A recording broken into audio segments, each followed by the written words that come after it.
Good evening, and welcome to the Harker Speaker Series. I'm Jennifer Gargano, Assistant Head of School for Academic Affairs. Now, since 2007, the Harker community and friends from all over the Bay Area have enjoyed listening to experts and visionaries in a variety of fields in our Harker Speaker Series.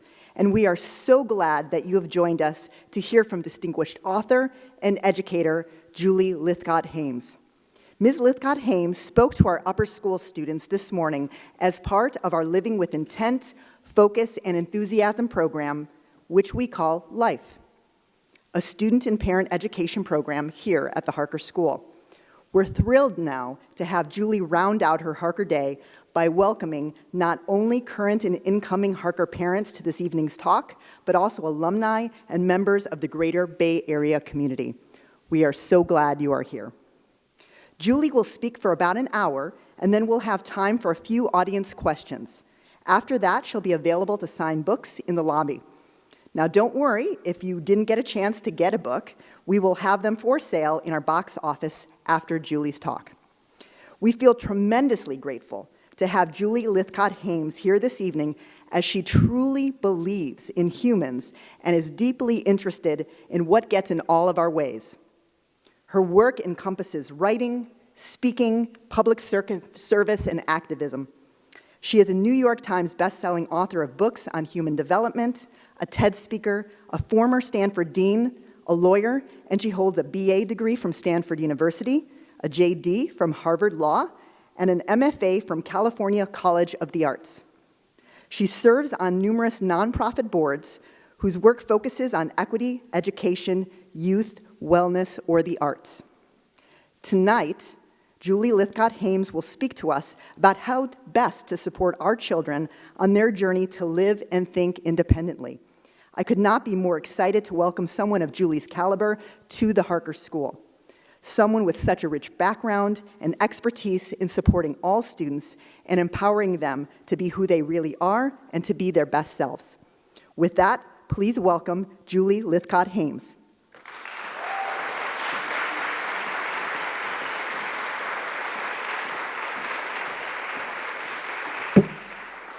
Thank you, Jennifer, for that beautiful introduction. I am so grateful to be here at Harker. I live in Palo Alto, so it only took me about 3 hours to get down here.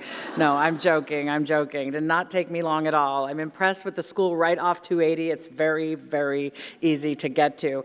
I know of Harker because one of my dear friends, Dr. Wall, as you know her here, Beth Wall Diaz, is the mom of one of my kids' best friends. And you know how when your kid has a close friend and you get to know their parents and you really like them, what a special, special thing that is. So Dr. Wall teaches literature here and has been telling me how amazing Harker is since she joined the faculty. And she said, Julie, I really want to get you to my school. And what a joy it is to be at this magnificent place and to have a dear friend here. So I want to thank Dr. Wall for helping make this invitation possible. And in addition to thanking Jennifer, I want to thank Catherine Snyder and Paul Barsky, Kelly Horan, Pam Dickinson, and everyone else who had anything to do with my visit this morning and my visit tonight. And to the rest of you who are here, taking a chance on a lady from up the street in Palo Alto who might have something useful to say, I hope I proved to you that your investment in time this evening was worth it. I hope to say something that you need to hear. So with that, I just want to get something a little awkward out of the way. I am regarded as an expert on helicopter parenting after having written this book, How to Raise an Adult. Break free of the overparenting trap and prepare your kid for success. And the awkward thing is, I just want to be super clear that Harper doesn't think any of y'all are guilty of helicopter parenting. No. Tonight, we're going to talk about what other people are doing wrong. So you can go out into the community and tell other people how to be better parents. How does that sound? Is that good? Excellent. Okay. So this talk is about how today's tendency to overparent can harm our kids and us. I'm going to tell you what's happening and how I know about it. I'm going to suggest some things we can do differently. And I invite you to notice what comes up in you as I speak. All right? I don't know you. I'm not here pointing a finger at any one of you. But you may find that when I share a story, or a bit of advice that you feel a little poked and prodded. And remember, I don't know you. I have not set up a camera and been following you. So please do not feel personally pointed at by me. But if your own body is telling you, oh, hey, she's talking about me, I want you to take that clue from yourself to yourself and say to yourself, what do I want to do with this? Is this worth investigating further? Oh, and did any of you hear from a kid? Does any of you have an upper school kid here who might have said, come see Julie tonight? Anyone? Okay. Great. I'm glad you're here. And at the end, I'll have advice for everyone and some specific advice for you. All right. In my decade as the Dean of Freshmen at Stanford, I saw overprotective parents constantly worried and not letting their kids out of their sight, GPS tracking them, calling me, I haven't heard from my kid all day. I saw those overprotective, very worried parents. I also saw the fiercely directive parents who were forcing their kid to go study something or to be something that the parent needed the kid to do or be. And I saw parents who were just exceedingly helpful, doing every little thing for a student who was old enough to be doing it for themselves or at least trying to do it for themselves. It all looked so helpful. And as a parent myself, I knew it was all lovingly intended. But I could see, as the dean charged with caring about the development of these youth into the adults they would become, I could see how the worrying parents and the forceful parents and the just really helpful parents were preventing kids from being able to handle things themselves. Too many of my students were perfect little robots going through the very rigorous motions of living a life someone else had planned, someone else was managing, and someone else was constantly watching. So at orientation at Stanford every year, we invited the parents to a dinner on day number 1. Stanford's the sort of place that has one big orientation for everybody, 6 days, whereas bigger schools roll you in over the course of the summer for an orientation weekend because they can't have everybody all at once. Stanford is small enough that we could. So we had a lovely dinner for parents on drop-off day. So the students were having a dinner in their dorm cafeteria, meeting their dorm mates, their roommates. They've already said goodbye to their parents. And we corral the parents into a large gym. And the parents are going to be fed really delicious food. And the a cappella groups are going to go table by table, singing sad songs about letting go of your children to the parents. And the provost would speak and give a big speech, and I was the warm-up act for the provost. And I would basically say 3 things to the parents. Please trust us. We're not trying to get away with doing as little as possible here at Stanford. We really know what we're doing, and we do it well, and we work hard to do it well. Trust us. Trust your kid. They've worked so hard to be here. They have what it takes. Trust that they are on a journey that they can handle and that trial and error is a necessary part of that journey. This is a safe place within which to fail. Trust your kid. Trust us. Now please leave was my 3rd message. And I never actually said it that way. The development office would not have let me. But there were a set of barn doors that opened at the end of the dinner, and we pushed all the parents out into the parking lot.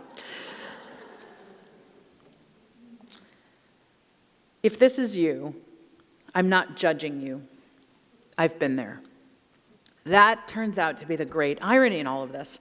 I was critiquing what I saw on my campus and trying to get parents of college students to behave differently, and yet, as it would turn out, I was exhibiting some of these same behaviors in my own house with my own kids. I have a son named Sawyer, who's 23, a daughter named Avery, who's 21. So while I am here with the authority of a former dean at Stanford and the authority that comes with being the author of a best-selling book, I actually think what qualifies me most to speak with you on this subject tonight is that I have been there and I've seen the outcomes in other people's kids and my own. And I'm here simply to try to help you avoid falling into some of the traps that I fell into. So now that I've known you for about 8 minutes, I've decided I'm going to tell you some of my personal stories. You see, humans learn best through stories. It's how we learn, it's how we make sense of our world, and how we remember. I like to say humans have been teaching humans how to be human since humans were human through storytelling. All of our ancestral traditions include storytelling. And so now I'm ready to tell you some of mine. Sawyer was born in 1999, and I had a C-section. So I was in the hospital, Stanford Hospital, for 5 days. When they're releasing us, they wheel me out in a wheelchair, and my partner Dan has baby Sawyer on his shoulder. And I get brought to my car. I'm going to sit in the back seat next to infant Sawyer, and I am just trying to get my stapled together C-section self into the back seat of the car while Dan goes around and places infant Sawyer in the car seat.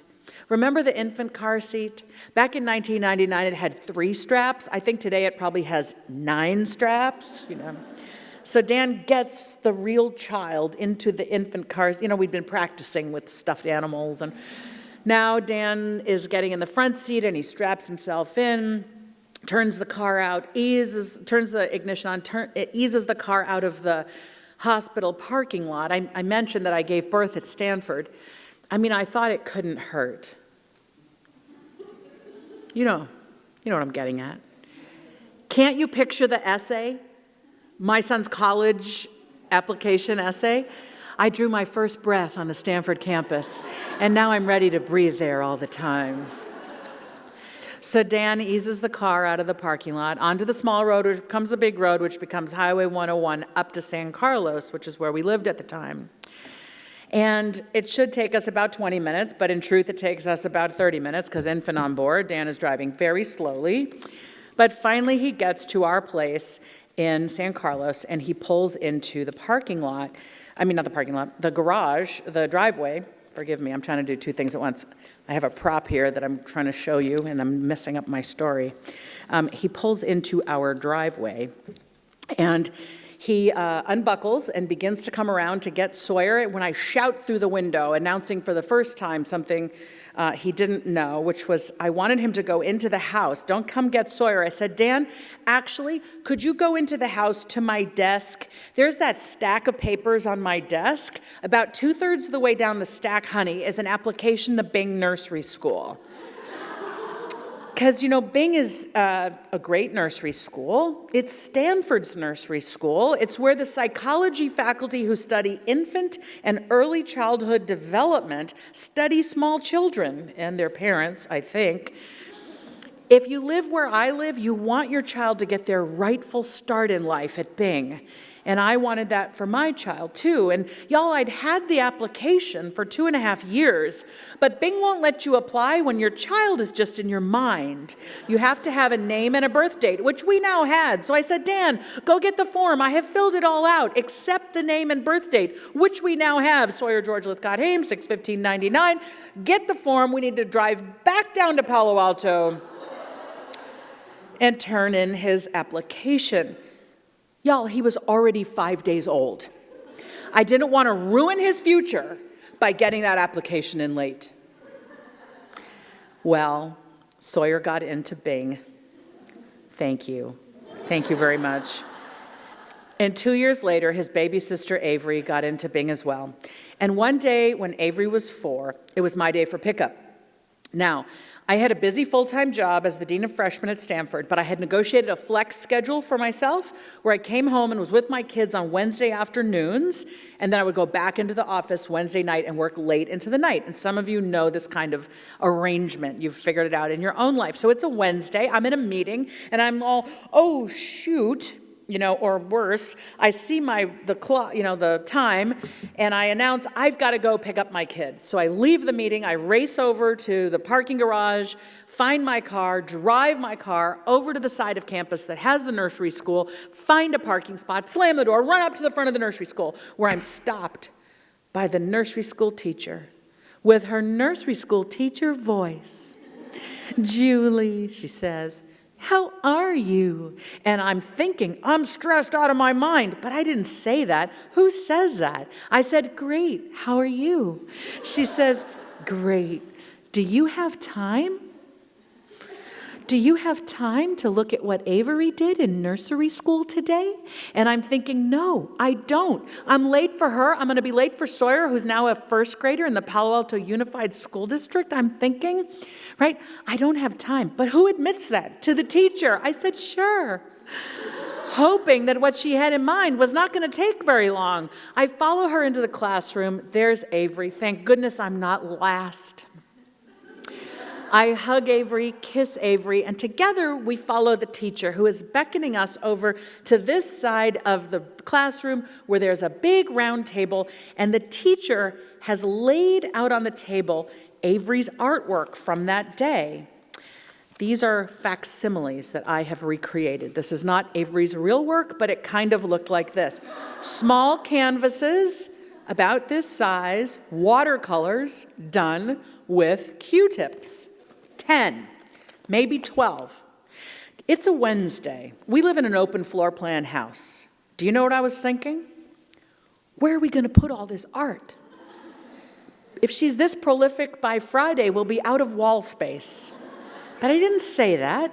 The teacher is trying to tell me, Julie, I wanted you to come see, rather than pack up Avery's art into her backpack, I wanted to draw your attention to it. I wanted you to appreciate what your daughter is doing. You see, Julie, we've been working with little ones aged 2 to 5 for 35 years. We know a lot about who they are and how they develop and what they're capable of. And frankly, Avery is making use of the canvas that demonstrates an artistic talent. And I want you to know that. And I think you should care. I mean, of course you care, but I think you should know. And I'm smiling and I'm nodding and oohing and eyeing and patting Avery on the head. But inside I was thinking, okay, fine. But that's just art, you know. I mean, it's not going to get her in to Stanford. Well, by now we had bought a house in the Palo Alto Unified School District. Determined to get our kids their best. If they couldn't go to Harper, they're going to go to Palo Alto Unified. Harker. I wanted public school for my kids. We decided it was going to be Palo Alto. And my mother helped us buy a house. She sold her house on Martha's Vineyard in the woods, not a mansion, but a house with trees and a guest house that was this big, the acreage, for the same amount of money we sold our San Carlos starter house for. So Mom had this much house and equity, and we had this big a house and equity. We put our equity together, and we bought one truly damaged house in Palo Alto that nobody else wanted so that we could get our kids to the Palo Alto Unified. We wanted our kids in particular to go to Gunn, Henry M. Gunn, one of the best public high schools in America. Turns out that is our neighborhood. Turns out Gunn would go on to have, we bought the house in 2000. In 2008-9, there was a suicide cluster among teenagers from Gunn, and then again in 2014-15.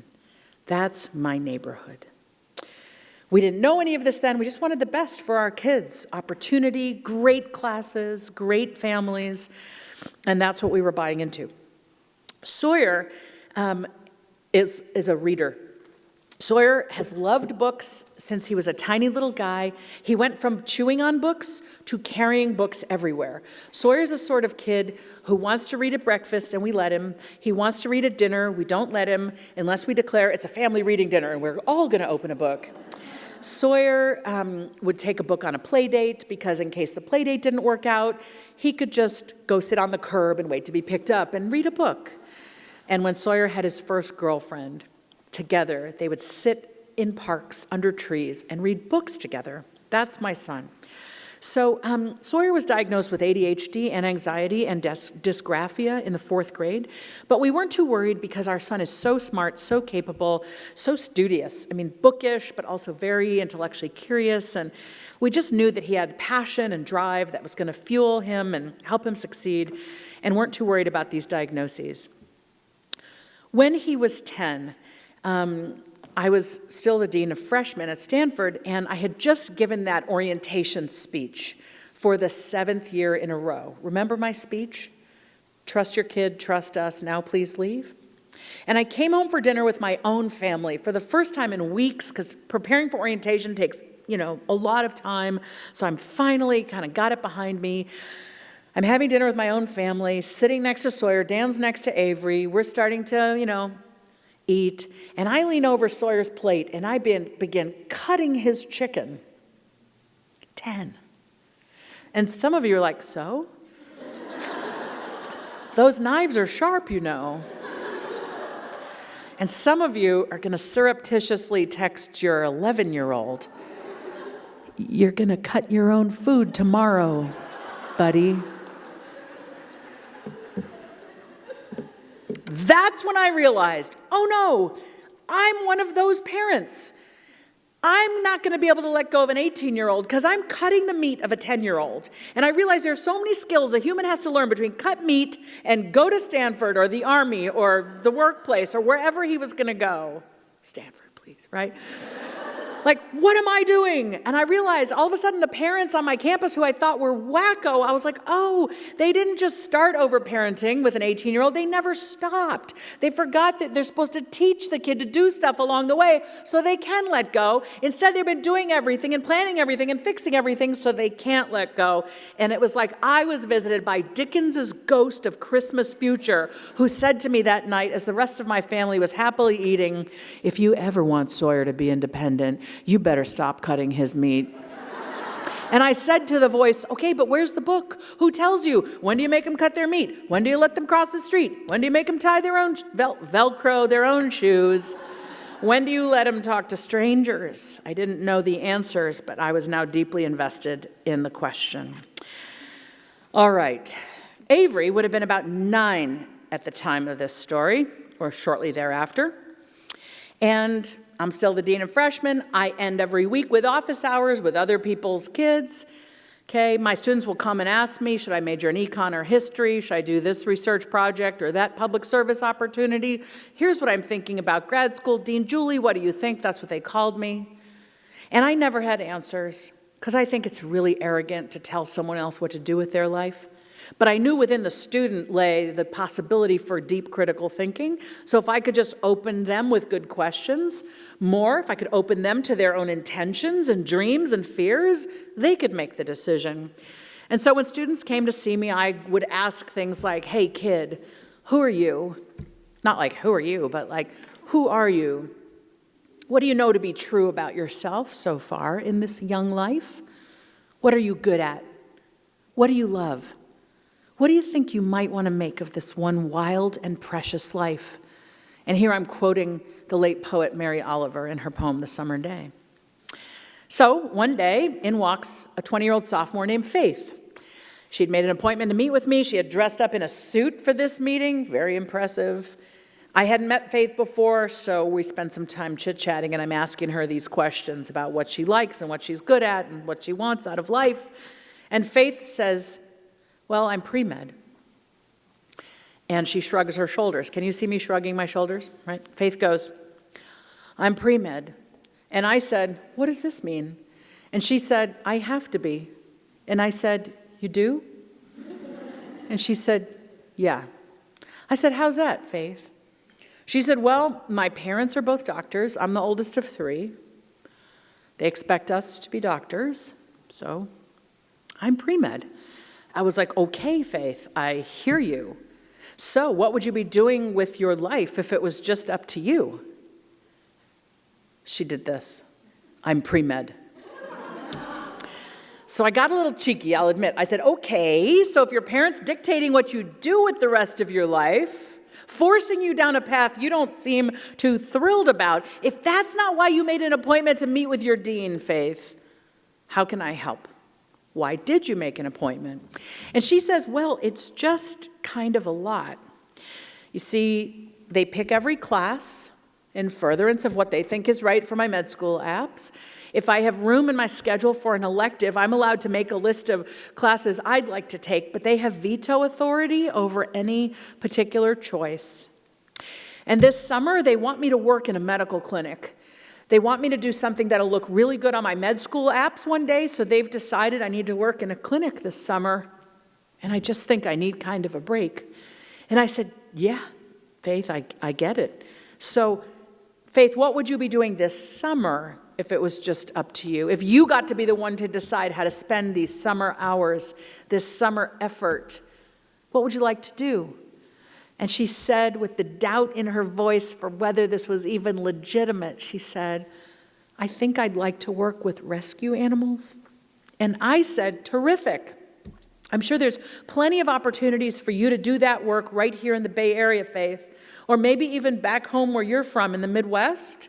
Faith, what do you think it would take for you to have that conversation with your parents about maybe you getting to be in charge of what you do this summer? And maybe I can help you figure out how to craft that conversation. At this, Faith's eyes filled with tears, and she didn't want to cry in my office. So I softened my attitude and my voice, and I leaned forward, and I said, Faith, how are you doing? And Faith said, I have a 4.0, a perfect grade point average. Do you think that's what I was asking, Faith? Do you? Say it. No. I was asking, are you all right? I was signaling I care. I was signaling I might be concerned. But by this point in her life, as a 20-year-old sophomore at a highly selective university, Faith was pretty sure how she was doing was her GPA. I have a 4.0 equals I'm great. So I put on my growth mindset hat, praise effort, and I said, wow, Faith, a 4.0, you must be working incredibly hard because most people don't have a 4.0 here at Stanford, let alone in the pre-medical curriculum. You should feel proud of yourself, kid, and rightfully so. And Faith just shrugged her shoulders again and said something that broke my heart. She said, I just hope that if I do as they say, maybe they'll go easier on my younger brother and sister.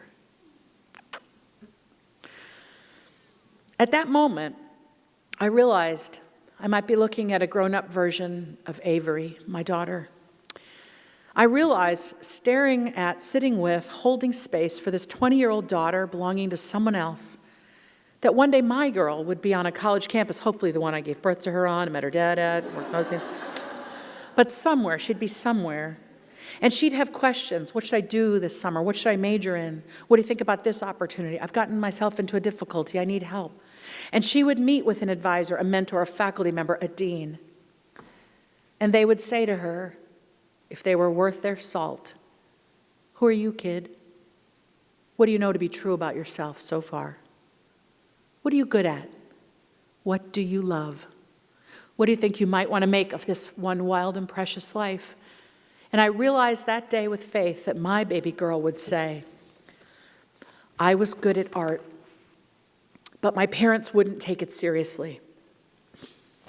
And I came home that day resolved to try to see Avery more clearly and accept Avery for who she is. When Sawyer was 12, he came home from 7th grade. They had been studying genetics in science, and he was just lit up with the genetics. And he came home and he said, Mom, Dad, I'm loving this genetics. I'm loving learning about the human genome. I think I'm going to study biology. I think I'm going to get a PhD in biology, my son says. And I'm like, excellent, son. Yes. Yes. You know, unlike your sister, the artist, a natural scientist, that fits my plan. He was like, I think I'd love to get a Nobel Prize in biology. I'm like, terrific. Should I pencil that in for 2041? Or actually, you're so smart, how about 2039? Not really. There wasn't literally a family checklist or plan on paper, but in my mind, yes. A natural scientist. An award-winning biologist. I could really get behind that. So Sawyer is now a sophomore at Gunn, the aforementioned amazing public high school up the street. And he's taken all the right classes. He has done exceedingly well so far.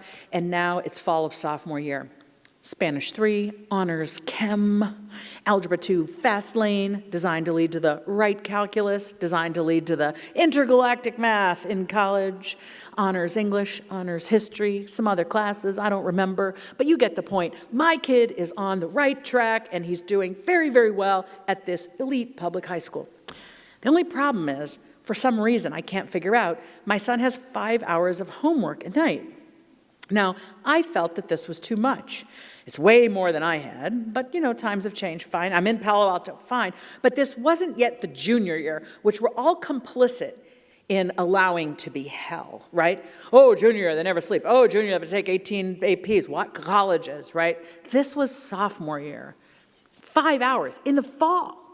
Okay, and I'm worried about his workload because this boy has no activities, no sports. He reads books constantly. He has great friends like Nico Wall-Diaz, the child of Dr. Wall here. He's a good boy. He does his work and he reads and hangs out with his friends. So he's got 5 hours of homework and all of a sudden Dan and I are like, what is up? Man, his entire afternoon is spent on homework and after dinner, okay?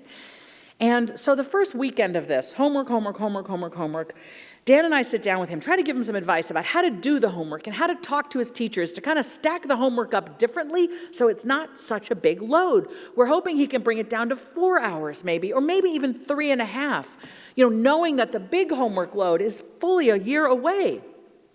Into the second week this goes. Into the second weekend this goes, and Sawyer starts to develop a listlessness. He stops carrying books around, which begins to be a warning sign for me. His eyes when he comes to breakfast are red. He's holding his chin up like this on his hand. The intellectual vitality that has infused Sawyer since I've known Sawyer seems to be sort of draining out of him. Into the fourth week of this goes, going to bed at midnight, barely keeping his head up at breakfast, not reading for pleasure anymore. Into the fifth week this goes. And Dan and I keep wondering when things are going to get better because our kid is so smart. We're sure he can figure this out. We're hoping this is just temporary. Sawyer had loved Spanish. In the younger years, I was making him take Spanish because I don't speak Spanish and I'm embarrassed I don't speak Spanish, so I'm getting my kids to speak Spanish. You know how we make our kids rectify the mistakes or, errors or deficiencies in our own selves. So I've been noticing Sawyer had been leaving Spanish for last. Of all the classes, this is the one he's getting to last. And one night in November, in the fifth week of this relentless homework load, which has been come home from school, have a long snack, homework, dinner, homework, going to bed at midnight. I realize at about 11:30, Sawyer's starting his Spanish, and so I'm here at the kitchen sink, and Sawyer is here at the desktop in the kitchen doing his Spanish. His back is to me, which means over his shoulder I can see the screen on the computer. And I realize, to my horror, by the way, I'm fake doing dishes. I'm here at the sink. It's 11:30. The dishes are long done. Dan and I want to go to bed, but we feel like if we go to sleep but make him stay up, it's like, oh, we're exhausted. We've had a long day. But you stick with this, kid. It's so important for your future, You can't go to bed. So we're staying up and just trying to be nearby and helpful. And the ADHD is really always in the way. We always have to redirect his attention and give him dark chocolate and sometimes get him to bounce on a bouncy ball to redirect his. We tried all of these homegrown remedies to deal with the ADHD. He didn't want to take medication. We weren't sure how we felt about it either. And so Sawyer is now he's doing his Spanish. And I see over his shoulder that he's not even really doing the Spanish. What I mean is he's putting in the English. It's Google Translate is telling him the Spanish, and my son is writing it down. Doing school, going through the motions to get the grade he needs tomorrow. No learning taking place. So I go to Dan and I say, Dan, Sawyer's cheating. Google Translate is delivering the answers. When I tell kids this story, typically they're like, that's not cheating, lady. But if it's cheating or not, it's not learning. My son was not coming up with the answers himself and would not be able to replicate it the next time. So I say to Dan, what are we going to do? This is what he's resorting to get the homework done. It's only November of his sophomore year. He still has second semester sophomore year to deal with, all of junior year to deal with, and half of senior year to care about. Right? It's only half of senior year that matters. Do we need to let him drop a class? Is this homework load likely to get better, or is it only going to get worse? Do we need to let him drop a class? This was the question on our minds. I don't think I need to underscore this, but just in case, I had never once contemplated that my child would need to drop a class, that my child would not thrive in the toughest curriculum and excel at it. But I was worried about Sawyer, particularly the fact that he had stopped carrying books around. I cannot impress upon you that that is who Sawyer is. Always has a book, always reading in every spare moment. So Dan and I decided we would ask Sawyer, do you need to drop a class? And we decided that I would be the one to ask Sawyer. So it's now midnight. He has kissed us goodnight and gone up to his room. I think I also want to let you know that this was the fall of 2014. And so the second set of suicide clusters had begun in Palo Alto. So I go upstairs to Sawyer's room. I knock on his door. He says, come in. And even though he was 15 and in high school, he was still sleeping in the Harry Potter-themed loft that his daddy built by hand one weekend when Sawyer was a little boy, with the Elder Wand attached to the wall and the Gryffindor cloak and all of the books, hundreds of books, not just Harry Potter, all the books lining Sawyer's walls. And I climb the steps to this loft and I look down at my firstborn and I say, sweetheart, Dad and I are so impressed with how hard you're working, but it looks like it might be a bit much. This homework load, we just worry that even though you're doing so well, that maybe this amount of work is too much for you. I mean, you're not even carrying a book around, Sawyer, and I'm not sure I know who you are anymore without a book. Do you think you might need to drop a class? And Sawyer looks into my eyes, the first eyes he ever knew, and he says, drop a class? Can I? Don't y'all want me to do all of this, Mom? Don't I have to? Isn't it what'll make you proud? Well, you know me well enough to know what I was thinking. We bought this house here so you could go to this school, take all of these classes, and do very, very, very well. But I didn't say any of that. I said, sweetheart, in some theoretical universe, Dad and I wanted you to have access to all of this opportunity. But what matters more than any of that is you. And you are struggling. You might even be suffering. Do you think you might need to drop a class? Sawyer's eyes brightened halfway. He believed that I meant it, that I was seeing him for what was happening. He said, Mom, I'll think about it. Well, the next day he came down for breakfast with a book under his arm, which I took as a really good sign. And he said, Mom, I think I might need to drop a class, and I think it might need to be Spanish. And I said, yeah, son, I thought the Spanish was part of the problem, but I had stopped cutting his meat, you see, so I wasn't going to be the parent to handle this inquiry. Can you drop? How do you drop? Is it too late? What are the ramifications? But he came home and reported that he had talked to his guidance counselor, who said, you can't drop Spanish because Sawyer, colleges want to see 3 years, and apparently Sawyer said back to him, colleges want to see 3 years of proficiency in language, and he said, I'm probably not going to impress them with the D I'm likely to pull off at the end of the semester. And if I drop this class, I can focus on the honors chem that I love and the algebra 2 trig and the fancy English and the fancy history of the other classes. Sawyer dropped Spanish, and we got our son back. That is a glimpse of the journey I've been on. And at the end, I'm going to catch you up on where Sawyer and Avery are today. Let me turn now to an analysis of what's going on. Overparenting comes in 3 types: overprotective, fiercely directive, and excessive hand-holding. You can be 1, 2, or all 3. Feel free to mix and match as you think about yourself. I'm a little bit of all. Overprotective. This is a parent who, when the kids are very young, has the bike helmet on in the hallway, just in case, is standing at the toddler playground in the neighborhood 6 inches away from the plastic rock wall so that if the child should slip from the rock wall at age 3 or 4 and fall onto the rubber wood chips, that we would prevent that. It's a sense that danger is everywhere. I need to constantly be there with my body, be there with my surveillance, okay? It becomes, I will move to your college town. It becomes, I will GPS track you until you're married and maybe after. In the name of protection, we're removing freedom to grow, freedom to be. They are safer, but people without freedom lose their minds. Over-directive, fiercely directive. This is the tiger type, not limited to any ethnicity. I assure you, I have seen it in all peoples. You will be a doctor. You will be an engineer. You will be a lawyer. You will go into finance. You will be a pianist. You will be a tennis star. 5 or 6 acceptable paths in life. Return on investment mentality. Every minute of the kid's free time goes toward the enrichment necessary to be on the right path. Tutoring, Kumon, extra time with the coach, practice tests. It looks like it works because, hey, the kid's on the right path. Yet, I have intersected with such kids on the right path, desperately miserable, growing angry at parents.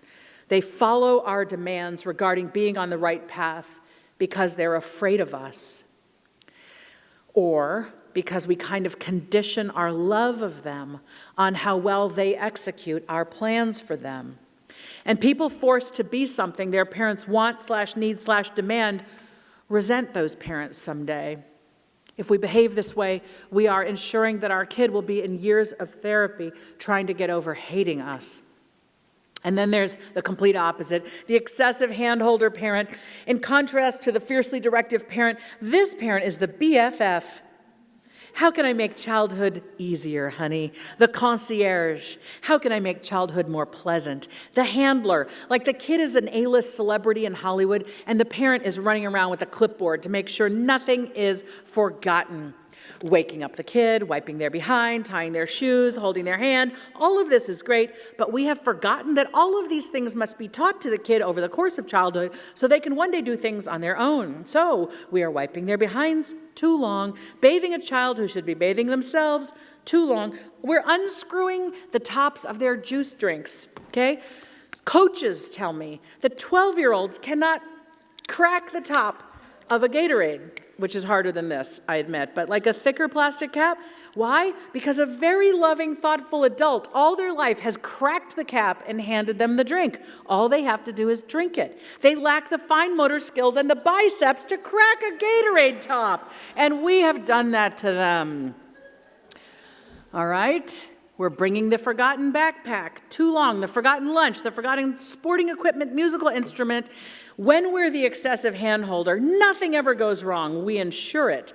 But someone who has always been handled and managed lacks the skills to do things themselves and the resilience that comes from weathering some mishaps along the way. They can't plan. They can't execute a plan. They need to be told, do step A, then step B, then step C, then step D. They can't start on their own. There's a former beach volleyball Olympian down in Manhattan Beach in Southern California who now coaches girls beach volleyball. And she says when she shows up for practice with the ball there and the nets there and so on, the girls are just standing around, waiting to be told to do something. The impulse to just dive in and be a self-starter, the impulse to play pickup basketball, pickup soccer, that impulse that kids can start without an adult starting them seems to be gone. Whether somebody is overprotective, fiercely directive, or an excessive handholder, or some combo of the three, overhelping undermines in the long run. Psychologically, I want you to know what's happening. When we push from behind, or drag from the front, or outright carry them along, our child, they're not developing agency. Agency is the deep psychological knowing I can. I am capable. Descartes said, I think, therefore I am. I know of my own existence because I'm a thinking, rational being. Agency is the psychological equivalent. It's kind of I do, therefore I am. I know I exist because when I act or fail to act, there's a result. There's a consequence, okay? When we overparent, they're also not likely to develop resilience. Resilience goes with agency. If agency is I can, then resilience is I can cope when things go wrong, as they will, okay? We develop resilience by seeing, oh, something bad happened. I don't feel very good about it, but I'm still here. I'm going to process it. I'm going to learn from it. I'm going to draw strength from it, lessons from it, so next time I'm more capable. Without agency and resilience, a person is more likely to suffer from anxiety and or depression and to have less executive function. So, when we are overly involved in achieving their outcomes, they lack the skills to get there themselves, and it can contribute to poor mental health. This is not the only cause of poor mental health in children. It can be a contributing factor. If you want to know how it feels, think about the workplace. With a micromanager for a boss, always watching, always needing to know, always wanting to know, always nitpicking, correcting, or just really pleasantly telling you how you should do differently next time, how you should do things differently or better next time. And of course, telling you precisely what your project should be and how it should get done. It's awful to have a boss like this. It's not so great to have a parent like this either. It's not only hard on our kids, this kind of overparenting, which undermines, it hurts us too, because who has the time to parent like this? And who wants to feel constantly judged based on how our kids perform today and on what we were able to accomplish for them or on their behalf each day? As women, we are more likely to have received more education than our moms and grandmas had. We're likely to have had more workplace opportunity than our female ancestors. And whether we are working full-time outside the home, full-time within the home, or doing that dance in between, we feel judged. And we are desperate to prove I am smart, I'm successful, I'm accomplished. I am so smart that my kids' grades and scores and achievements and awards are the measure of my worth. It's like the family ticker tape. Like the family's our private corporation, and the kids' grades and scores are the ticker tape showing just how well we are doing. A minus, oh no, call somebody, right? Look at my child, my masterpiece. They are the painting, I am the painter. And I'm not letting dads off the hook. Many dads feel that their worth is a function of whether and where their kids are in school and what they are studying and their activities and whether they were able to drop everything and rescue their child with a forgotten item today. Whatever our gender as parents, we plan their lives, we handle every step, we obsessively ask, how did our kid do in school today? Right? What happened on the test today? Did they turn in their homework today? We fix every problem so we can say, I was a great parent. Sometimes we even resort to doing their homework. I mean, nobody here at Harker, but people near here are doing their kids' homework. In fact, in How to Raise an Adult, I tell the story of a Stanford professor with 3 kids, and when it got to be about 9:30 p.m. every night, she sent the elementary schooler to bed. She had the middle schooler finish the elementary schooler's homework. The high schooler finished the middle schooler's homework. And she, the Stanford professor, finished the high schooler's homework. Do not take this as a sign of what you should be doing, right? It is horrendous. But what are you supposed to do, right? If you let your kid do their own homework, they're competing with everyone else's parent.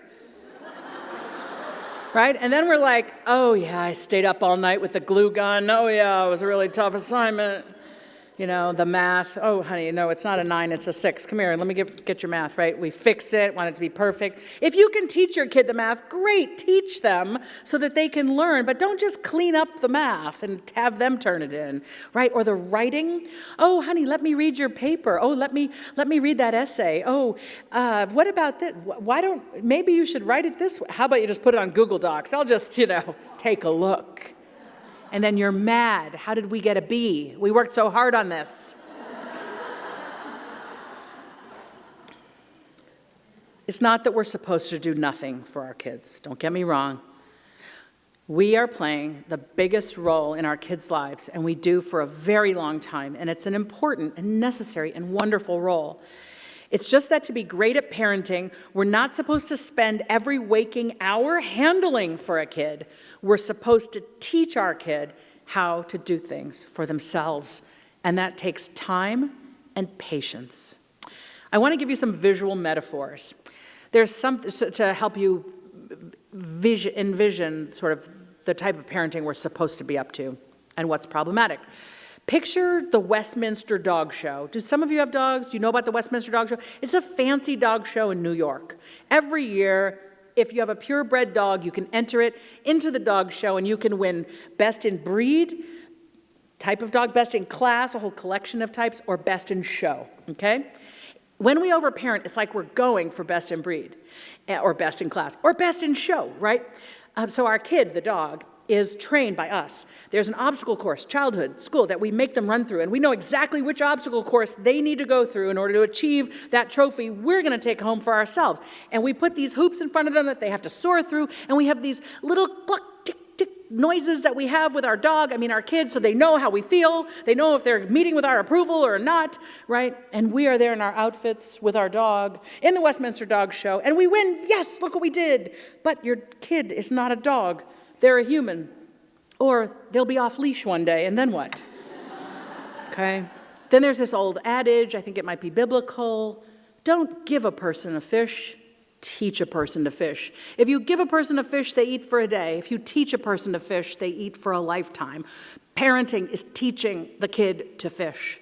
From botany, let's say you've got a yard and you're going to plant a tree. You go down the street to the nursery, buy a tree to plant in your yard. You come home with this sapling.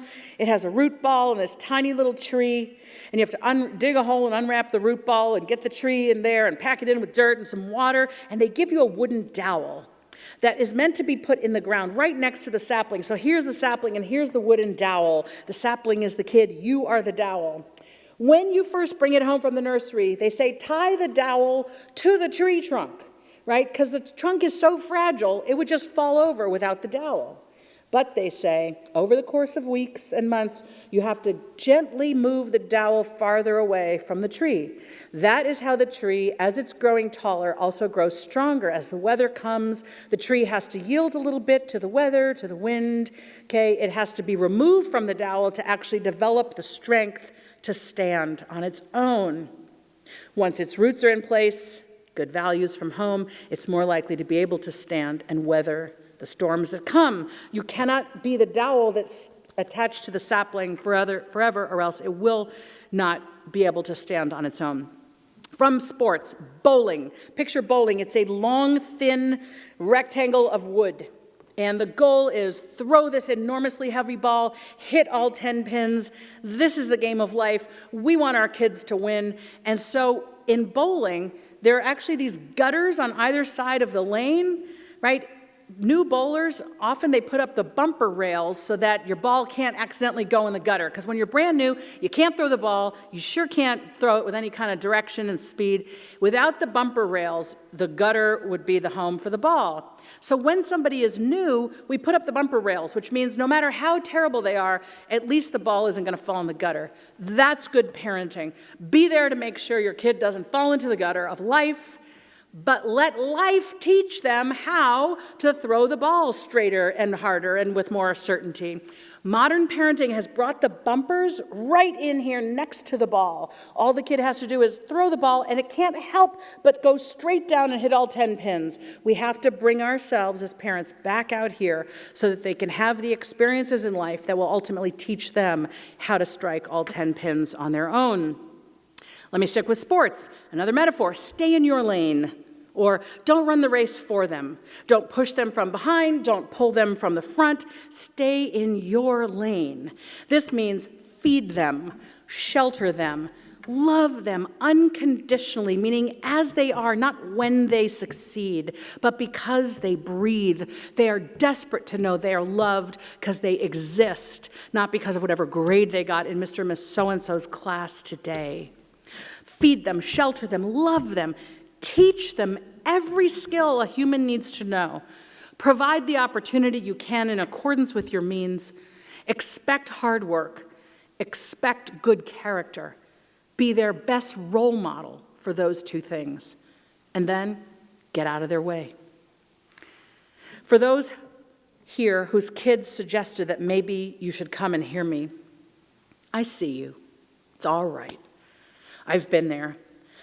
I try to be there less and less with Sawyer and Avery, but sometimes I'm still there, over-parenting. I'm here with no judgment toward you. I want you, those of you who were asked to come, I want you to go home and say, okay, I went and listened to that lady, so now I want you to know why you wanted me to. Sit on your hands, button your lip, try not to be defensive. I have modeled for you how I've had thoughts but not said them, right? I want you to say to your kid, I want to know why you wanted me to hear her. I'm open to hearing whatever you need to tell me. I'm ready for feedback. I'm ready for pushback. I'm ready to learn and grow in the ways I may need to in order to help you ultimately be who you're trying to be. Try not to be defensive. Try not to argue with your kid. When your kid says, I wanted you to go see her because she had that story about how she's got the kid who's the artist and, I'm an artist. I don't want you to say, no, you're not, honey. You're not really an artist, right? Or, I'm not like that. Your kid is trying to tell you. Your kid is using me as a little portal to open a dialogue between the two of you. I wish you well in that conversation. Here are the ways all of us can tweak our behavior to be what our kids need and deserve. Instead of what you may be doing, try this instead. Instead of the authoritarian, you will be a doctor, you have to go to one of these colleges, the first thing I want you to know is America does college like no other country. It is true that in some countries there are 2 or 3 places that are worth going to, and if you don't get into one of those, your life is not going to be well lived. That's not true in America. We have 3,000 four-year colleges, not to say everyone has to go to a 4-year, but if that's the plan, there are 3,000, which means the top 5% is 150 schools. I want you to remember that, and here's a little bit of data. Harvard Law School's entering class in the year that I wrote How to Raise an Adult, I put them in the appendix. 540 students at Harvard Law School in their entry, open in their first-year class, they took from 171 colleges. So if Harvard Law School knows there are 171 places that have excellent educations worth taking kids from, maybe we can open our minds beyond the 20 that everyone talks about, all right? So instead of the authoritarian, you will go to this college or you will be a doctor, what I want you to do is show up with your kid with this mindset where you can say, I want you to figure out what you're good at and what you love and the places in which a person like you thrives and work hard to achieve those things. I want you to look for the spark of interest given off by your child. Don't put an interest on them. Look for what lights them up and then fan the flames with whatever means you have to provide more opportunity. And develop your own self so you can be a great role model for the deep satisfaction a person feels when they love what they do and who they are. I want that for you.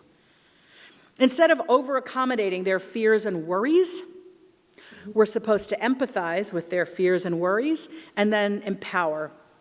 Here's an example of what I mean by fears and worries, and this comes from research out of Yale, out of a lab run by a guy named Elie Leibowitz. Professor Leibowitz writes about normal childhood fears like can't be in the dark, can't be alone, only eats pasta with butter and Parmesan cheese. Sawyer.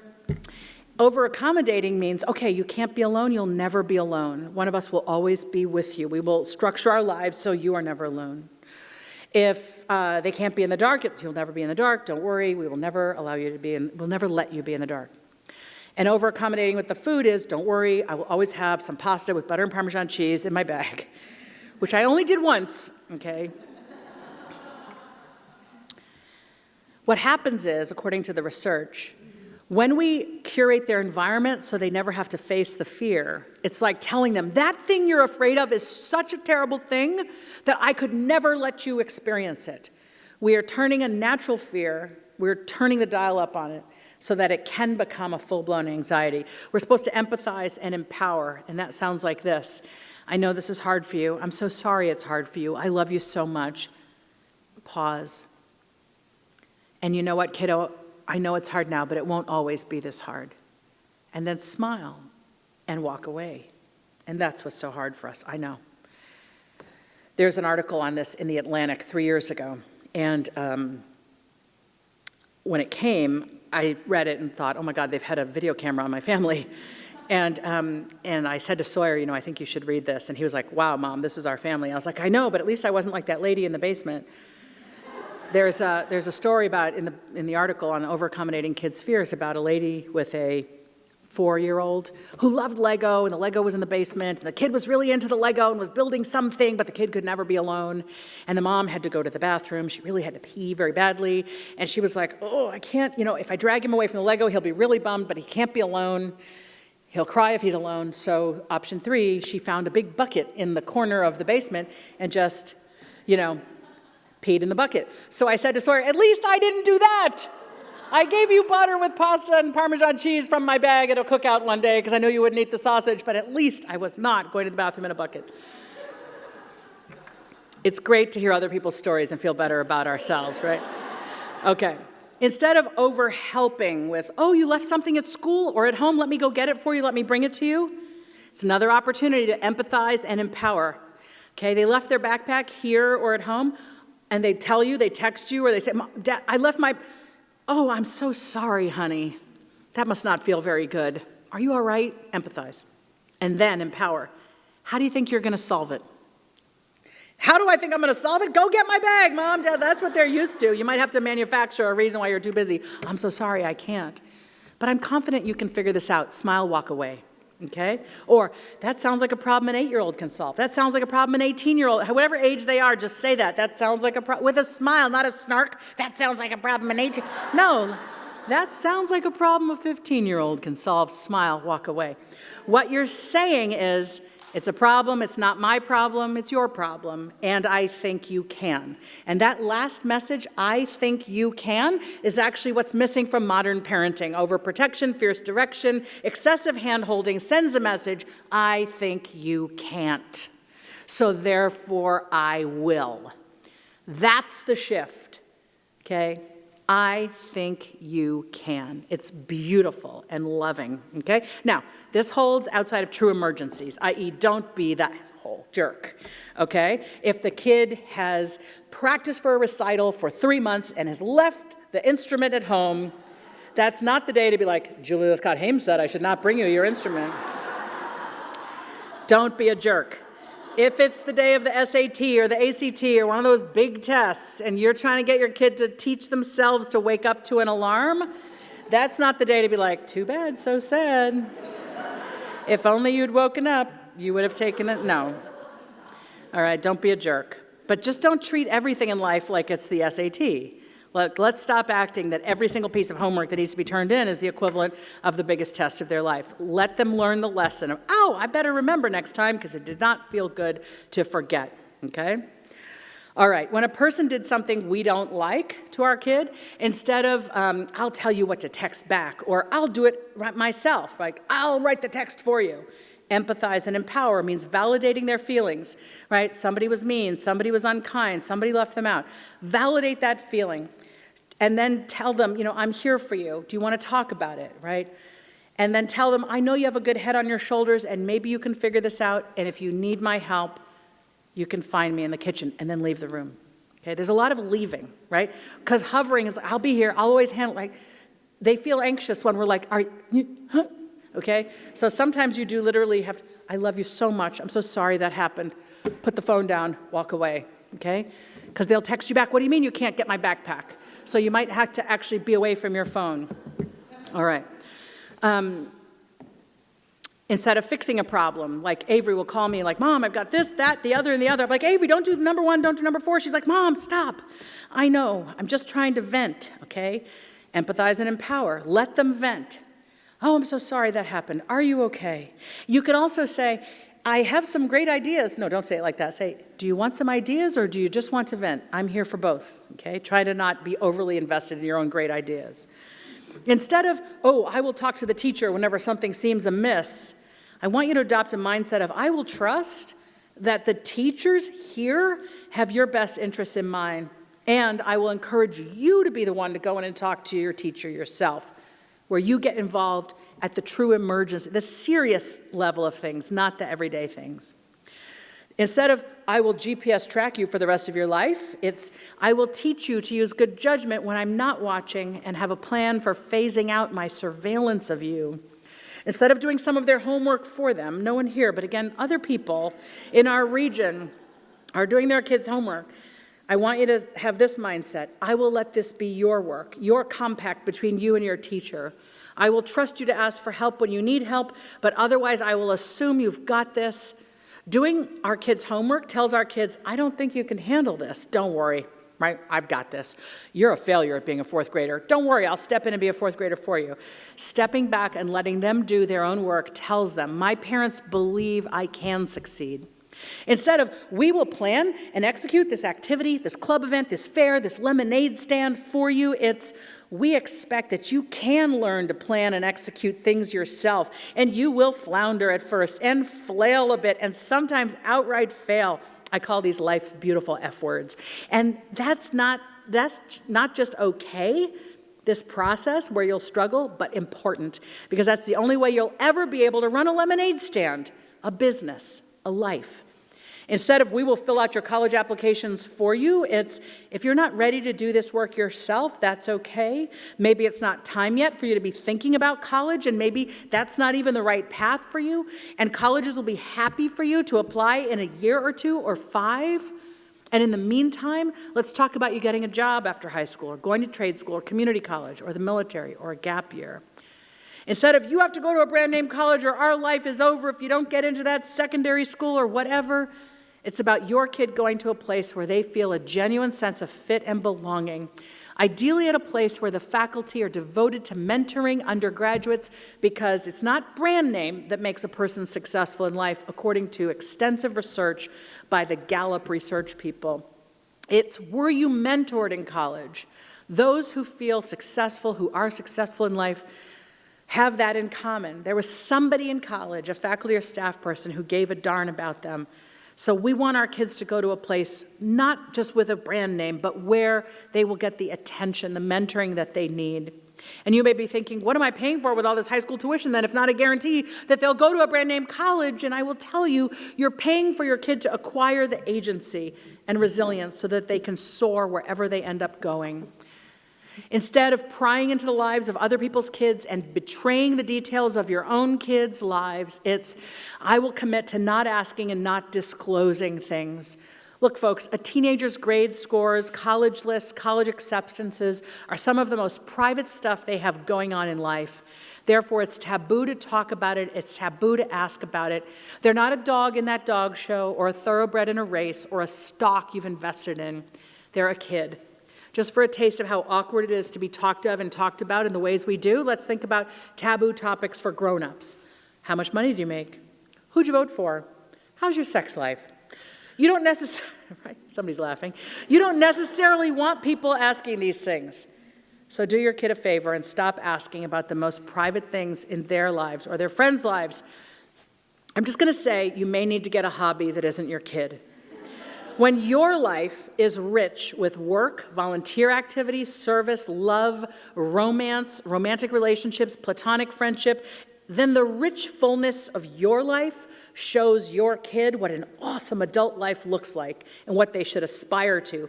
And it gives them a bit of room and time away from you so that they can have the autonomy to do stuff and learn and grow from what they do and ultimately succeed. In other words, get a life, and your kid can get one too. And if this is hard, if you're squirming, if you feel you'll be missing out, even losing your role, your purpose, if you're no longer micromanaging your kid's life, that's what therapy is for. I should know.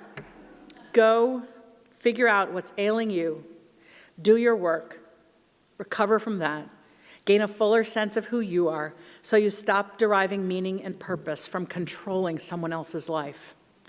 Here's an update on Sawyer and Avery, and then I'll take your questions.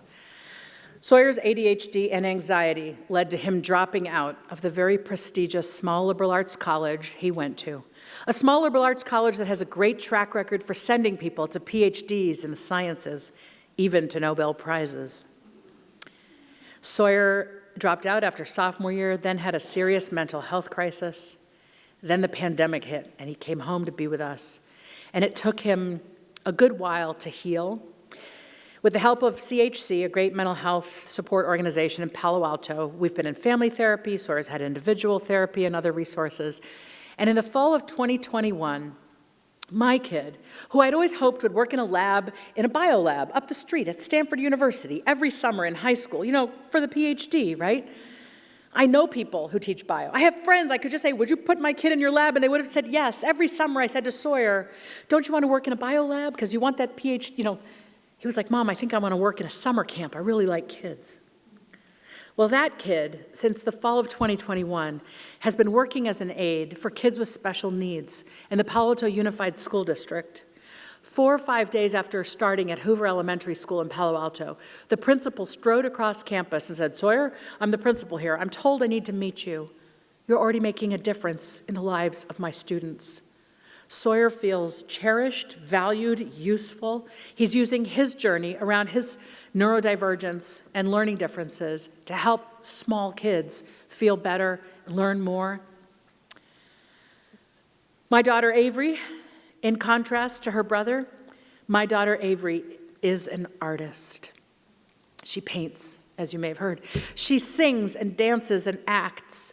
And in 3 weeks, she's graduating from college with a degree in cultural anthropology and dance choreography and performance.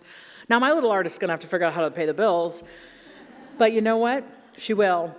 She has had paid internships in the arts every summer and part-time jobs in the arts during the school year. And professional directors and choreographers have told her, if you want to do this professionally, you have what it takes. Neither of my kids is doing what I remotely planned. And I have never been prouder. I'm doing the work to repattern the way I am with my kids so I can love and accept them as they are, root for them to become who they are, the best version of who they are, and to be the parent they need and deserve. If I can do it, so can you. Join me in raising healthy, thriving adults. Thank you.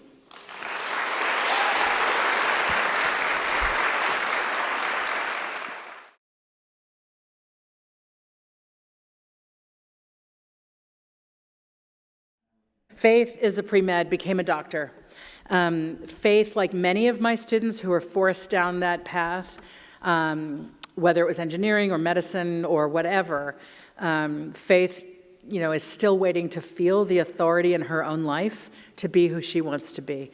A lot of my students would say things, I would say, when are you going to, turn this into your life instead of acting like a dog on the end of a leash? And they said, when I'm a doctor, and I have the lab coat and the stethoscope around my neck, with the authority of a doctor, I'll tell my parents I don't want to be a doctor. It's just such a waste of years and money and a spot in a med school for someone who wants it. I had a student who was forced into engineering, whose father was so hell-bent on her being an engineer.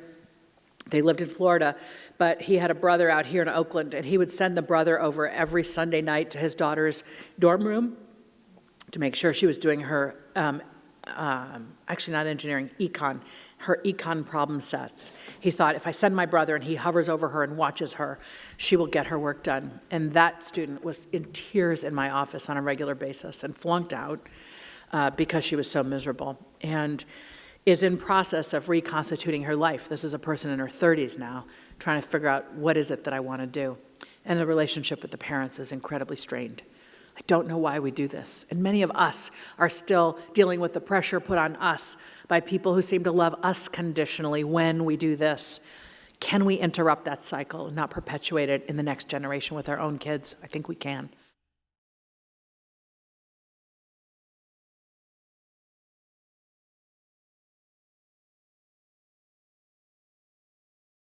I totally empathize with that. There's all we do in our own homes and all that's happening in the air and the water, the community, that we've worked so hard to provide for our kids.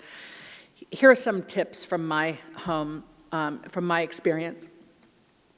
One is to say to your kids at dinner, or when the family might be watching some kind of show together, something fun, to say, some people in our community are obsessed with their kids studying a certain thing, getting a certain grade, but we are not that family.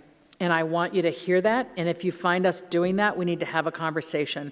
In other words, name that it exists and that you're trying not to be that, and invite your kid to let you know when you might be crossing the line. The other thing I suggest is be a role model for the fact that life has not been a completely upward trajectory for you. In other words, it is quite likely for almost everybody in this room, if not all, that we have had failures, we have had disappointments, we have screwed up, we have done things that embarrassed us, we've got fired from jobs, or we're really embarrassed, right? Don't turn your kids into your therapist, like, oh, I need to tell you about all the times I screwed up. But like, for example, with Avery, high-strung, high-achieving, freshman year at Gunn, honors bio. She texts me, Mom, there's homework that I didn't know about, Mom. I didn't even know about it. I said, it's all right, baby. 10 minutes later, Mom, I don't know what to do. I didn't even know about this homework. I said, it's all right, baby. Just tell your teacher you missed this. 15 minutes later, Mom, I don't feel well. I'm going to the nurse. Now, I knew that the homework was causing the stomach ache. I get a call from the nurse. This is the Gunn High School nurse. This is not an emergency. Your daughter is here. I said, yeah, I think I'm going to come get her. I went and got Avery. Didn't mention the homework. I just picked her up with a smile, drove home. I said, would you like some tea? I said, I'm going to make some tea for myself. Would you like some? Much easier than, do you need tea, right? I made us tea. She said, yes, I'll have some. And as we were having our tea, seated on the couch, I stared straight ahead of me. I did not make eye contact with Avery. I stared straight ahead and said to the universe, sometimes I have forgotten to turn in my work. And it feels, I just offered an example from my own life at a time when she was open to hearing about her own mother's imperfection. We often can't hear advice until we need it. So in that moment of a child struggling is a great time, or in the aftermath of it, is a great time to say, you know what? Once upon a time, this happened to me. That way they know you're human, they adore you, they admire you, they look up to you, and yet you have had things that didn't go well. They need to know that that's true for us. It helps them believe that we mean it when we say it's okay for them. I would also try to examine the subtle messages in your home. I know many of us say, it's not me, it's not us, our family, we're chill, it's just the community. If every mug in your cupboard bears the name of one university, if all the wall hangings in your family room reflect the sporting activities of one university, you're kind of sending the message, we hope you'll go to this university, right? So examine the subtle messages that may be showing up in your home and really try to interrogate. Are we obsessed with one place? If so, what's that about? You want to be behaving in ways that align with the messages you're espousing.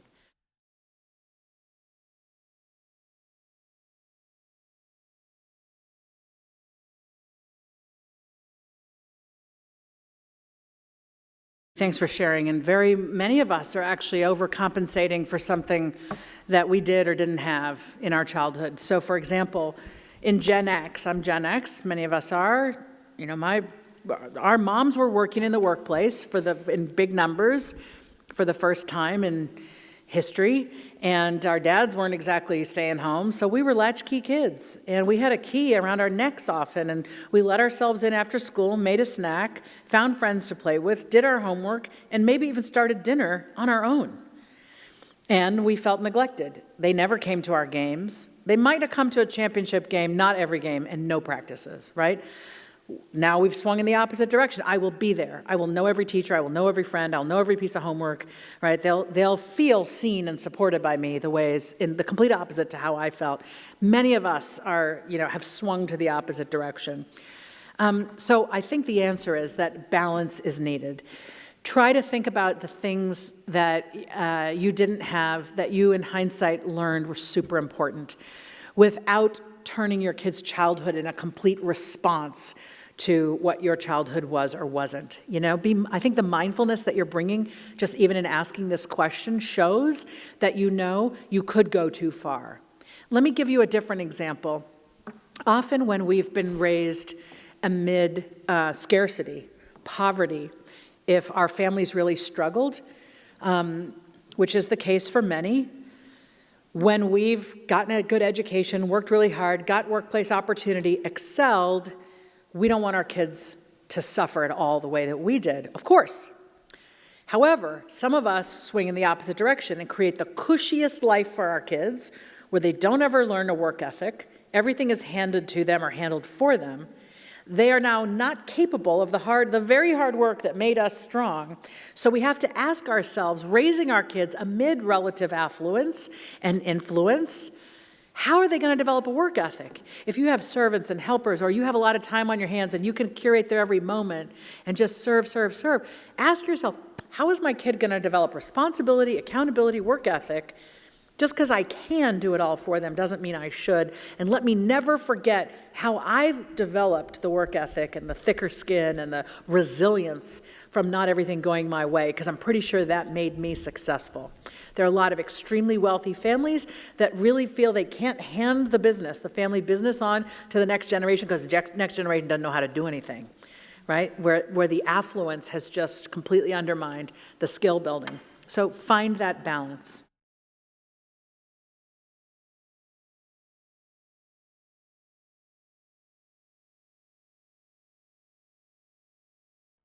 I read a book by Bill Damon, a professor at Stanford. He called it The Path to Purpose. And he said, we can't give our kids purpose any more than we can change their personality. But we can look for the spark of interest, and I sort of alluded to that earlier, look for the spark of interest in your child and fan the flames. So here's how you find the spark of interest. When it's an afternoon, when she's not overscheduled with activities and she's doing her own thing, and you come upon her playing an instrument, playing something for fun, doing something she really enjoys, when you see that she seems a little lighter, a little bit just more relaxed, compliment that. Say, I heard you playing your guitar late the other night, and it just filled my heart with joy to hear you play. Smile, walk away. Again, don't hover over the, let's talk about your deep interest in the guitar. Don't ruin it, okay? Just you're saying, I see you, or I heard you, right? Or if you know that she has a new friend, or there's a friend who seems important to her, just casually say, how are things with friend so-and-so? It's just showing I'm paying attention to what matters to you, kid. And again, don't try to get into a deep dive about what's happening with that friend and how's that friend doing in school. No, just, say it, notice it, keep going, okay? I think we can help open them to their own selves by showing them that their actual selves are totally okay with us. So if they love a video game, as many do, say to them, hey kid, do you think I could learn that game? Do you think I would be good at that game? Would you teach me? It's their realm, it's their world. We might not be interested in video games. I had my kids teach me the Nintendo Wii, is that what it's called? Mario Kart, and I was trying to drive the thing, and they'd go, hit B, and I was like, what is B? I can't even see. There was something up here saying B, B, B. My peripheral vision is only this now, and my kids can see this. And, it's still a joke in my family. Hit B, Mom. This means I'm clueless. Where's B? But I didn't have an interest in Mario Kart, but I did have an interest in being near my children as they giggled with delight at something that had nothing to do with school. It's a way of saying, I love you because you're here, not I love you when, right? Here's another thing, the flip of it. When they get home from school, this is how we practice unconditional love. When they get home from Harker, don't say, what happened in school today? How did you do on the test? Did you turn your homework? What happened on the science test, right? Don't. Instead, say, I know some of you are like, what? How could I not? I see this couple right here. I'm going to stop looking at you. I know. You're like, don't point at us. Instead, say, welcome home. It's good to see you. Can I make you a snack? How's your day? Walk away. Walk into the kitchen. Don't act so obsessed. I'm going to call it the auntie-uncle rule. First of all, let me give you an example from adult life. Imagine you just come home from work, busy day, you're home, you're finally with the people who love you. You've barely thrown your bag to the ground, your briefcase, your purse, your backpack, whatever. You're trying to get the beverage of your choice, but your family's like, how was work today? Was it better than yesterday? How was that meeting that we studied with you for? Was it better than the meeting yesterday?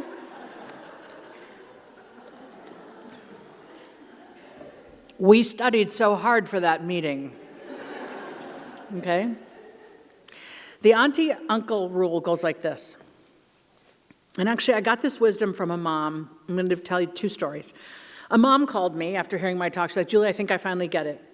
I have 2 kids, a biological son and an adopted son. The bio kid is older, the adopted kid is younger. The biological kid has had real challenges with behavior. He's at a residential learning facility in a different state. We have family therapy once a week. He's 16. She says, I'm on my weekly family therapy with this kid when he works up the courage to say to me, Mom, every time you say, did you do this yet? When are you going to do this? Why haven't you done this? It makes me feel like you don't think I care about my stuff, but I do. She calls me, Julie, I finally get it. I behave that way with my biological kid because he's got my DNA. With my adopted kid, I don't feel like I'm responsible for his outcomes because he's got someone else's DNA. So I just love the heck out of him and root for him to be who he is. Turns out I have the healthier relationship with my adopted kid. I was like, that's brilliant. Here's the auntie-uncle version of it. Let's say you're an auntie or uncle or a best friend. You've got a best friend and they have a kid, okay? You're over at that house, okay? You're with your brothers or sisters or your best friend at their house on a Friday afternoon, enjoying a beverage. Their kid comes in the door from school, slams the door, throws the backpack down, announces to the room, well, I guess I'm failing science. The auntie or uncle says, oh, endearing term in your culture. Oh, child, it's so good to see you. Come here. Are you all right? Hug, kiss. The parent is like, what do you mean you're failing science? We need to call the teacher. I. Okay, who does the kid feel drawn to? Auntie, uncle, best friend. Because they've been made to feel this is not the biggest disaster in the world. This person does not feel the need to control or fix it.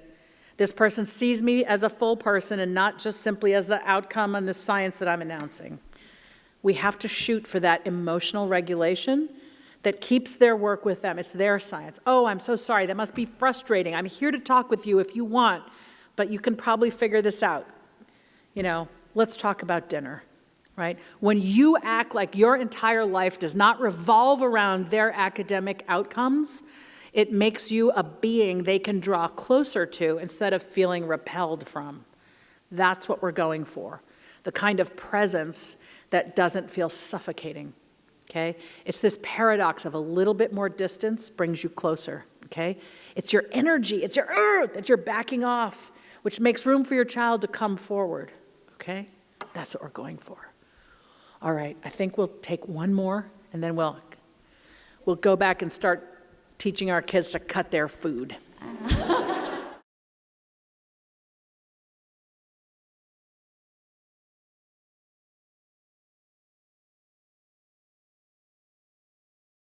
I think this is outside of my wheelhouse, to be honest. I don't, other than my own personal anecdotes about my own kids and, you know, helping them find a good group of friends and steer away from people who are less desirable in terms of behaviors. I think I will say this. We are all hungry to know that we matter. We all want to be treated with dignity and kindness. So when our kid is hanging out with somebody who's mean or cruel or, you know, that's an opportunity to say to a kid, how are you feeling right now? Are they making you feel good? Because I want you to have friends who love and accept you as you are. You know, and then I'm here to talk about it if you want, and then walk away. Again, you've got to, if that's the one takeaway from this talk, it's like, don't mess the opportunity to walk away. You're trying to show, I'm interested in this, I'm curious, I care, I'm a little concerned, but not be overly hovery about it. I think that's what I would say. The one piece of advice I haven't given you that I really need to is this, and I'll end with this, and then there are books for sale out in the lobby, and I'm happy to sign them if you brought a book or if you get one here. This, by the way, is my new book for young adults on how to live their best life. If this is the parent book, you know, how to stop overparenting, this is how to lean in and live your own life for young adults, 15 plus. We're supposed to teach our kids everything, okay? How to make a sandwich, how to cross the street, how to use the stove. There's a 4-step method for teaching kids any skill. First you do it for them, then you do it with them, then you watch them do it, and then they can do it independently. And we're often stuck at step 1, then we're mad that they're not at step 4. It's like, My college kid can't wake themselves up, so now I have to install a webcam in their dorm room to wake themselves up. You would never, I know. Except some of you have a senior and you're like, oh. Oh, I was supposed to teach that? I was busy enriching them. You forgot the basics, all right? Step 1, you're doing it for them. Step 4, the in-betweens. Let's go to making a sandwich, a hot sandwich on the stove, like a quesadilla or a grilled cheese or something, okay? Step 1, they're tiny. They're gonna be in the playpen or in the, family room while you make the hot sandwich on the stove, okay? And you bring them the sandwich at their little toddler seat at the table. They didn't have anything to do with it. They're gonna eat the sandwich, that's it. Step 2, they're like 3, 4. You've got one of these lovely stools that goes right up to the counter, so a little one can stand at the counter, and there's a strap that goes behind them so they don't fall backwards onto the kitchen floor, and you say, hey, kid, we're gonna make lunch together. Step 2, you're doing it, right? You do it for them, you do it with them, step 2. You've got all the ingredients, or you might even say, before you climb up onto the stool, open the refrigerator and grab the tomato out of the bottom drawer. Yes, they can pull drawers open, okay? Now all the ingredients are here. You're gonna give them a task that's age appropriate. Can you arrange the cheese on the quesadilla? Can you put the cheese on don't make it need to be perfect.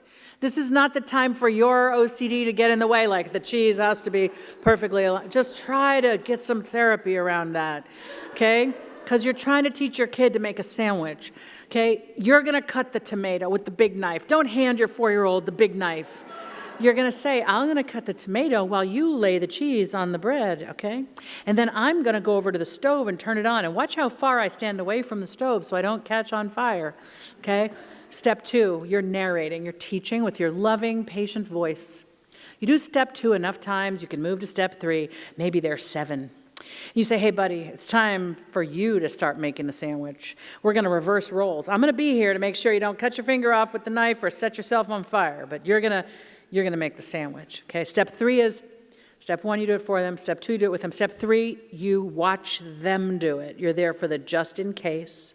You do step 3 enough times, your kid can make the sandwich on their own and they can serve it to you at the dining table. That's what we want.